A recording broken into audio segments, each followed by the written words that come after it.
En Écosse, sur les Highlands, des millionnaires investissent dans la région pour lutter contre le changement climatique en réensauvageant le territoire.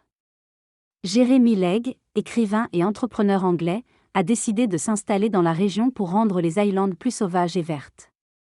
Il mène un projet ambitieux de plantation d'arbres locaux pour capturer plus de CO2 et favoriser la biodiversité. Avec l'aide de Daniel Holm, biologiste et sylviculteur, il plante des milliers d'arbres pour réintroduire la forêt dans la région. Cette initiative vise à atténuer l'impact des activités humaines sur l'environnement et à contrer le réchauffement climatique. Jérémy envisage que ce projet écologique devienne une opportunité économique tout en contribuant à la préservation de la nature. Le domaine de chasse des Highlands, propriété de Jamie Williamson depuis 5 générations, est un paysage vallonné traditionnellement utilisé pour la chasse à la grouse et au cerf. Cependant, l'activité de chasse est menacée par des changements climatiques et l'arrivée de nouveaux propriétaires riches qui reboisent les terrains. La chasse est une activité héritée par ROR, le fils de Jamie, qui apprécie ce moment de convivialité et de tradition. La question de la chasse pour préserver la faune sauvage divise, entre les adeptes de la chasse comme loisir et les partisans de l'abattage ciblé pour la préservation de l'environnement. Certains affirment que la priorité est de protéger les arbres et de réguler la population de cerfs pour préserver l'équilibre écologique. Au sein du domaine, des caméras de chasse sont installées pour surveiller et contrôler le nombre de cerfs, tandis que le projet de reboisement suscite des débats et des oppositions.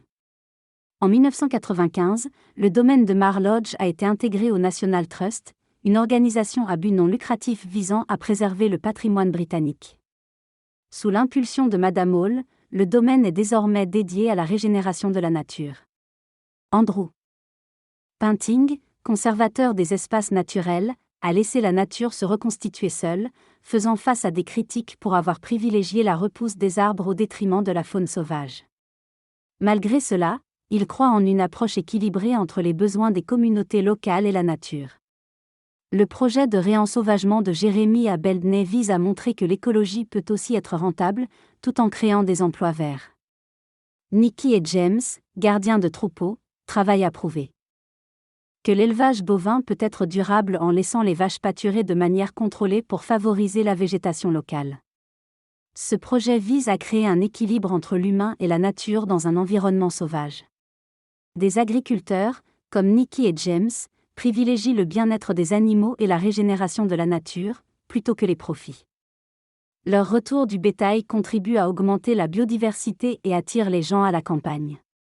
Au domaine de Jamie, malgré la chasse qui attire encore des clients, il doit se diversifier pour assurer l'avenir de son domaine. Il propose diverses activités aux touristes pour maintenir l'activité économique. La plantation d'arbres et la régénération de la nature sont des priorités pour protéger l'environnement. Cependant, des questions se posent quant à l'exploitation du bois et à son transport sur de longues distances. Certains rejettent les monocultures et prônent une approche plus responsable pour lutter contre le réchauffement climatique.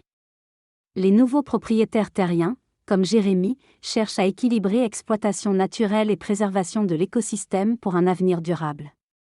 Il y a environ 40 ans, une importante quantité de CO2 a été libérée dans l'atmosphère, et désormais l'objectif est de rectifier ces erreurs du passé en réhumidifiant les zones touchées. Les marais ont la capacité de stocker plus de CO2 que n'importe quelle forêt. Une équipe de chercheurs aide Jérémy à documenter le retour de la biodiversité suite au déboisement, montrant la régénération du sol et le retour de plantes typiques des marais. Jérémy cherche à développer un modèle commercial rentable pour son projet, qu'il a réussi à financer avec l'aide d'investisseurs.